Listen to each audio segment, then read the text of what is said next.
ezimu ku nnyimba ze n'akayimba mulimu yogera nange mpulira Yesu alina amaanyi alina amaanyi n'abalala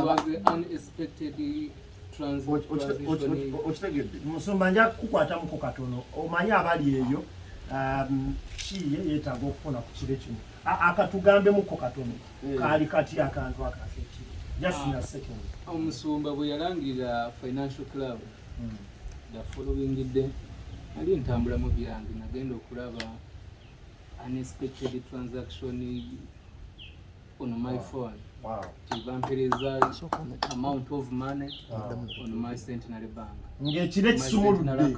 Ngekire kisumulukuse. Amen. ngate millions si busente nga millions za nsimbi. Yakasooka okulaba olunaku lwa leero atakumanyi agenda kwebuuza wayimba luyimba ki? Ezimu ku nnyimba ze n'akayimba mulimu yogera nange mpulira Yesu alina amaanyi alina amaanyi. Ebbanga ppanvu nga nnyimba naye nga sijjayo bwenyi bwange. We've come to say thank you. I've sung many songs. The list is long. Chobola akolo tujja kuba tusandukula busanduku nti nono yaluyimba ayagala abantu bajja kwewuunya nyimbye nnyingi. Musumba waliwo olusinga okutrendinga yogera nange mpulira. Very good. Tera okubaako gye mpiteeye ekyamazima amakanisa agasinga n'ewantu mu maduuka nga bawulira oluyimba. Very good. Naye nga tebamanya ani yaziyimba kubanga sisaako nti by Pastor Marshall Mugabe tekako yogera nange nekigwa. Zakonzize nekigwa nali neewala okuvaayo nga njagala Yesu yaba atambuza ekintu kye kati nampitayo nzijje kyobula nagambye nti olwaleero okuvaayo kwange kwa mafuta buli ajja tajja mu concert ajja mu kintu nga kyanjawulo sebo bano ekibuuzo ekirala ekyamazima kiri nti enteekateeka ze tukoze tutaddemu ssente nnyingi nnyo nga twagala ekintu kya kirasi era abana abatuuse okuleka okuba mu concert bajja kulaba ekintu ekyenjawulo ekitasuubirwa mu kanisa kati mukyo nti ssente ze bateekayo si za kimu kya 10 zijja kuba more less of kuzaawo ssente zakozeseddwa mu kuteekateeka. Yes sir. Ekisembeyo ddala buli mwaka ogenda tuwanga ekivulu oba ogenda tuwanga gumu oyise emyaka 10 okomewo? Sijja kuba nti buli mwaka naye nja kutambuliranga ku demand. Ekisooka kyempulira Mukama kyantuma okukola kyenja okusumululanga era demand bweneebanga nyingi y'abantu kimanye ejja era nja kulaba butya bwe tuteekateeka naye nga tetugenda kukoma wano ku church eno foundation tujja kutandika tuba kuteekateeka mu bisaawe byaffe eby'eggwanga Namboole n'awalala wangi tujja kuteekateekera ddala Ekololo ebintu bijja kuba byanjawulo Serena Sheraton eyo yonna naye twagambye kati kino ekisaabu unleashing ekisumululo oba ekijjula kati kijjulire eka. Leero nawe tusuubire okulabako mu bivulu ebirala nga tulaba Pastor Bugembe ng'ali mu bivulu by'abaana batali balokole ku stage zaabwe. Ensonga eyo buli muntu alina amafuta ag'enjawulo era Omusumba Bugembe mukwano gwange era y'omu ku basuubirwa nti yandibaawo lwakuba nti alina trips nyingi naye tuli mu nteeseganya naye ensonga y'okugenda mu kivulu ekyebbaala okugeza n'ebyakula bwe bityo nkyalindirira kisa nga kinguddeko oba amafuta bwe kinaaba kigambye nange njagenda naye essaawa yakakati amafuta gagambe tukijulire eka. main mpozi n'ekirala katono nnyo bannange abantu balina otegeera nti ekivulu kiri set. Musumba agenda yimba live music ekintu kikaba kuba lukoba. Mwenna mbalamusizza ate era mbagala nnyo mu linnya lya Mukama waffe Yesu Kristo. Abamumanyi n'abatamumanyi olugirugule twabateekateekedde bulungi era tewali mbeera ya kusosola. Tulina VIP ordinary n'ebirala byonna naye nga bonna bajja kulya kyenkanyi. Tulinawo ennyama enjokye, tulinawo popcorn, tulinawo ebyokunywa eby'enjawulo. All is set and twagala ozungu gani all is set and we don't want to segregating. Tetwagala kwawula, tetusosola mu mawanga, tetusosola mu kirasi, mu kala, mukyala, muwala, mulenzi, olugirugule eri mwenna. You are all welcome. Ekyokubiri mpozi okweyanjula. Ekibuuzo era kibadde kikalubu obwereyo gye ntambulidde nga nti gwe tukumanyi kuyimba. Ekyamazima kiri nti emyaka nyimbidde mingi nze nga nyimba nakola ennyimba n'Omusumba Nabosa Justine nakola ennyimba n'omuyimbi omuba muyita Rachel Namubiru n'akayimba n'abayimbi bangi kuno ku nsi ya Mukama eya Uganda era n'abebweru nabo ndowooza waliwo abatono betunaatali kutandika okuyimba nabo naye ensonga yange yiino nti gino emyaka gyonna gyenyimbidde siwuliranga kisa ekireeta bwenyi bwange era ennyimba nyingi ziyimbibwa mu maduuka mu masinzizo ne mu bifo ebyenjawulo naye nga tebamanyi ani yaziyimba. Eri omuyimbi omu bamuyita Jonathan Barbara yagambye kakati kovuddeyo ugenda kunzijjako ennyimba ezo kubanga ezimu baali bamanyi yaziyimba n'abayimbi balala banjawulo nga basosietinga n'ennyimba z'ennyimba nyingi nnyo.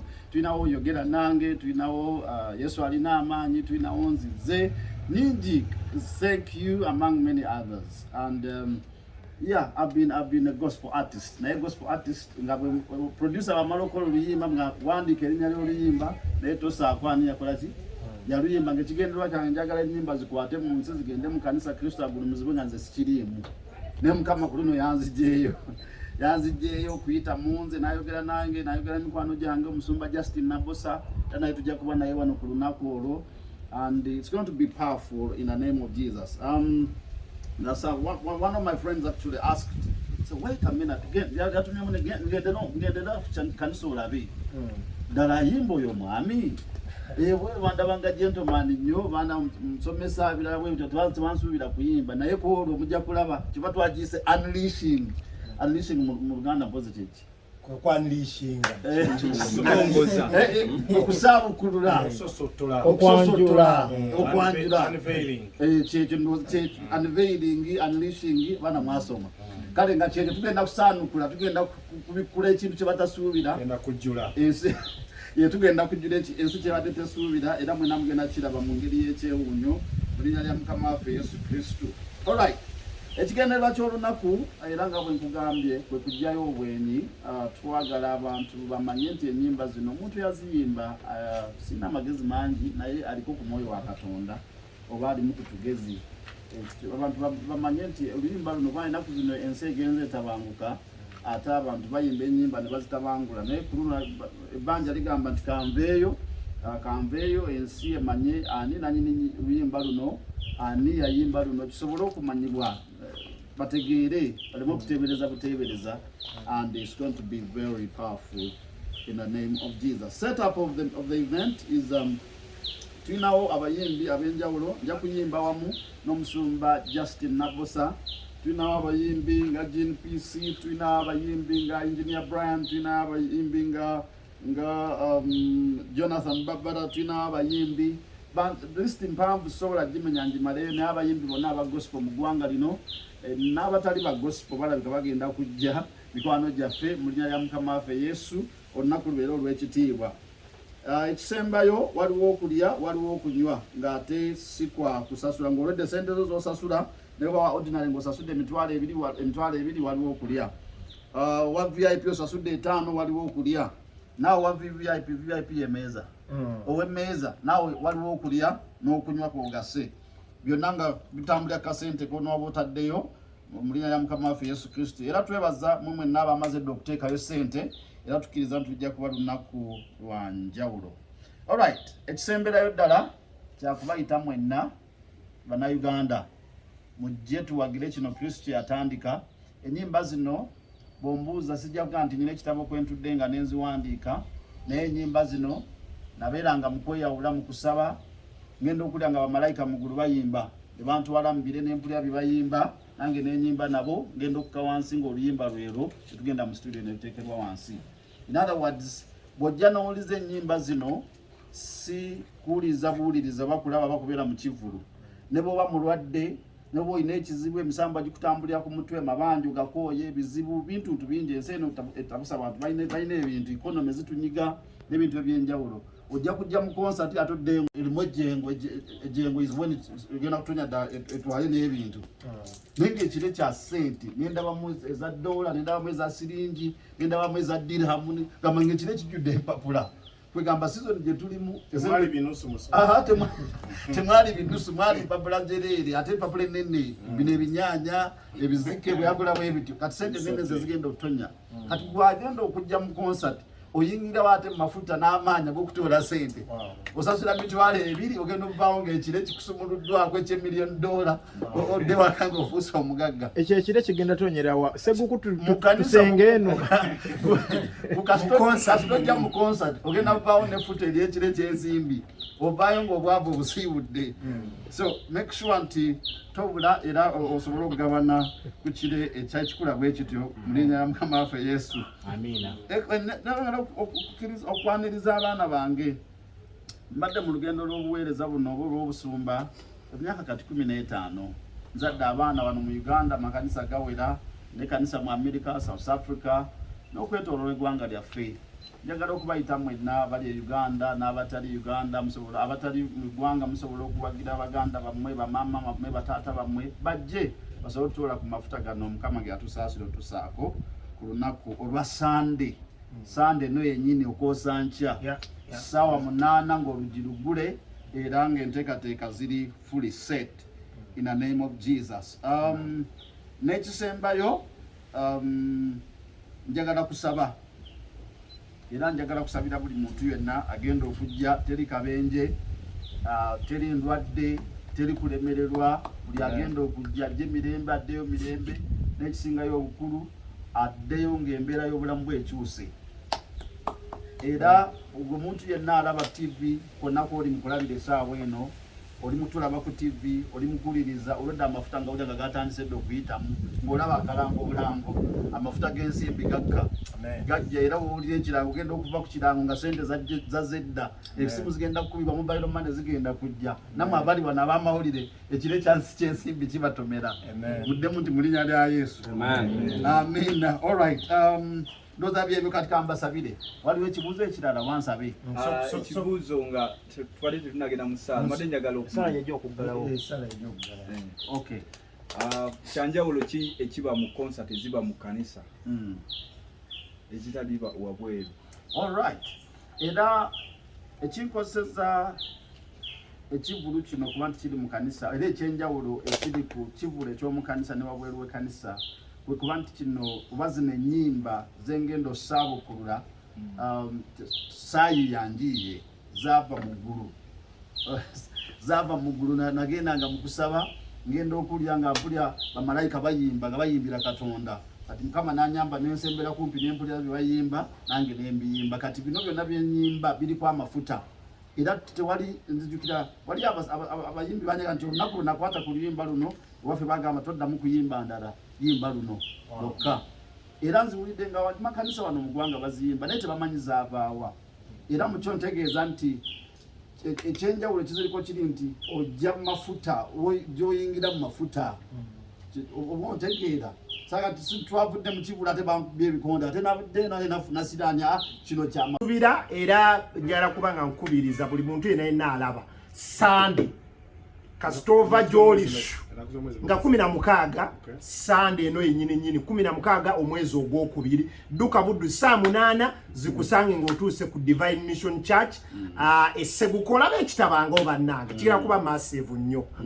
kale musumba tuwe essaala nga tuggalawo. Waliwo baddayi n'ekibuuzo ekisembe kankyanukuliza lwaki ebivulu bino mbiteeka mu makyaki ate ng'abantu abeetaaga okusumulula bali eri wabweru waki beetaaga ekire ky'essente ekire ky'ensimbi kino kyatonyera ewaffe era enibo bwemanyi ebintu bya ssente tebiri buli wamu banoonyanoonye kati ayagala ssente ajje ajja kikime kire kyatandikidde eno era kabuga nti akawuka akalungi okagalizaambula nga kigenda gye tutwangalire kakati kyegamba kati omanyi Yesu bw'atuma ffe atugamba nti abajulirwa kati abanajja bennyini bagenda okakasa ensi nti ddala omusajja oyo aliko amafuta era gye twagenze twatoddeyo obugagga awo tulyoke tugenda ate mu nsi endala invitation zijja kujja nga za njawulo ndoze ekibuuzo ekisembayo naye ekibuuzo like waliwo engeri yonna oba namba z'essimu abantu ze bagenda kubako nga baagala bamanye ekifo direction y'ekifo location entuufu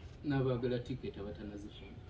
Okay, ebipande byaffe biri ku social platforms zonna and n'enamba kweziri ez'abaagala okuwaayo ssente nga bateekako ssente ate n'ekyokubiri tulinawo omukutu baguyita quickset osobola okutugenda ku Google n'oteekako Pastor Marshall Mugabe oba n'oteekako Unleashing in Seguku byonna bigenda kujja ticket yo so digula online obe number so kusomera kwe number so far abantu kubateka sente in mobilization for this. Number 1 is 0762 705 822 eleta amanya Masho Mugabe, endala 0771 815 715 eleta Elvis Tashobia, endala 0782 165 209 eleta Patricia Kayongo.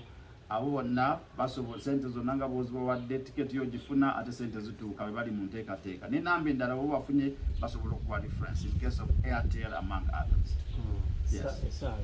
Esaala no gyensaba ya sente ey'ekire nga mulimu ekire Valentine gigatte enkuba etonye. Valentine nno nungi naye Valentine ne kalubanga tolina sente. Valentine enaku zino baagala ebimuli naye nga biraping birimu ennyaanya nga mulimu ebizike ebimuli bibakoze ne sente ebimuli nga bya sente. Kati Valentine ekola amakulu ng'oli ayinamu ku sente.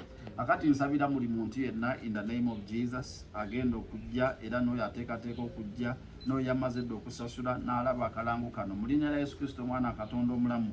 Leka ekire ekyenkuba ey'ensimbi kitonye eri amawanika gaabwe gonna olwaleero n'ennaku zonna ez'obulamu bwabwe in the name of Jesus. Ndangirira era nsumulula amafuta ag'okugaggawala obwavu bubeere wala wamu nabo, bubeere wala utabasemberera wadde kumpi nabo, buleme okubaliraana in the name of Jesus. I speak a financial breakthrough for each and every member watching this and going to be part of this in Jesus' mighty name. Obwavu bubeere wala n'abavubuka. Valentine ebeere ya kisa, ebeere ya mukisa, ebeere ya kweyagala mu Kristo Yesu. Amina.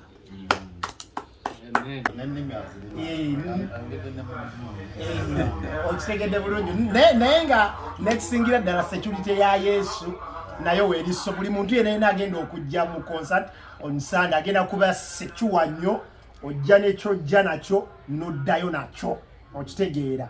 So yoyo omukulu wa security njala kubanga nyaniriza n'omukulu naye tubuuzeeko naye atubuulire ekintu kigenda kubeera kitya mu department ye. Well, thank you, MC Hope, and welcome everyone. This is Divine Mission Church, and we are grateful for this day. We can't wait on Sunday. This is the day we have been waiting, and we are ready to host you members. Abali outside, abatasabira mu Divine, abatali balokole, Hope nga bayogedde, welcome you all. Ku Sunday, it's gonna be massive because we are ready to host you. The event is going to happen on Sunday, sawa munana. Tujja kubatandisa okuyingiza abantu. Mujje mu bungi, amanya Zekule Solomon, one of the great MCs abagenda bera ku mukolo ogwo, era tubaaniriza mwena. We are ready, a VIP, twagitegese ordinary, bonna kategori yonna tugiina kwololo nako. Mujje mu bungi, munyumirwe obulungi bwa Mukama.